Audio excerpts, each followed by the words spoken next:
ನಮಸ್ತೆ. ನಾನು ನಮ್ಮ ಮಲಿನ ನಿನ್ನೆ 11:30 ಕರ್ಕೊಬಂದೆ. ಇವನಿಗೆ ಸ್ವಲ್ಪ ಏಟ್ ಆಗಿತ್ತು ಬಲಗಡೆ ಕೈಗೆ. ನಾವು ಎಮರ್ಜೆನ್ಸಿ ವಾರ್ಡ್ ಬಂದಾಗ ಚೆನ್ನಾಗಿ ಟ್ರೀಟ್ಮೆಂಟ್ ಮಾಡಿದ್ದಾರೆ.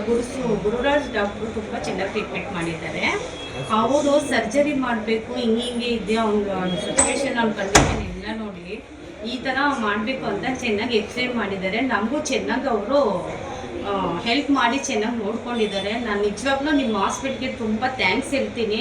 ಲಾಸ್ಟ್ ಟೈಮು ನಮ್ಮ ಮಮ್ಮಿನ ಕರ್ಕೊಬಂದೆ, ಅವ್ರಿಗೂ ಚೆನ್ನಾಗಿ ಟ್ರೀಟ್ಮೆಂಟ್ ಮಾಡಿದ್ದಾರೆ. ಈಗಲೂ ಅಷ್ಟೇ ನಮ್ಮ ಅಣ್ಣನ ಕರ್ಕೊಂಬಂದಿದ್ದೀನಿ, ನಮ್ಮ ಅಣ್ಣನ ಮಗುನ. ನಿಜವಾಗ್ಲೂ ನಾನು ಈ ಹಾಸ್ಪಿಟ್ಲ್ ಅಂದರೆ ತುಂಬ ಹೆಮ್ಮೆ ಪಡ್ತೀನಿ. ನಿಮ್ಮ ಹಾಸ್ಪಿಟ್ಲಲ್ಲಿ ಈ ಥರ ನರ್ಸ್ಗಳಾಗಲಿ ಡಾಕ್ಟರ್ಸ್ ಆಗಲಿ ಎಲ್ಲರೂ ತುಂಬ ಚೆನ್ನಾಗಿ ಒಬ್ಬರು ಪೇಷಂಟ್ ಬಂದರೆ ಅವ್ರು ಚೆನ್ನಾಗಿ ತುಂಬ ಕೇರ್ ಮಾಡ್ತೀರಾ. Thank you so much. ನನ್ನ ಕಡೆಯಿಂದ ತುಂಬ ಥ್ಯಾಂಕ್ ಯು ಸೋ ಮಚ್.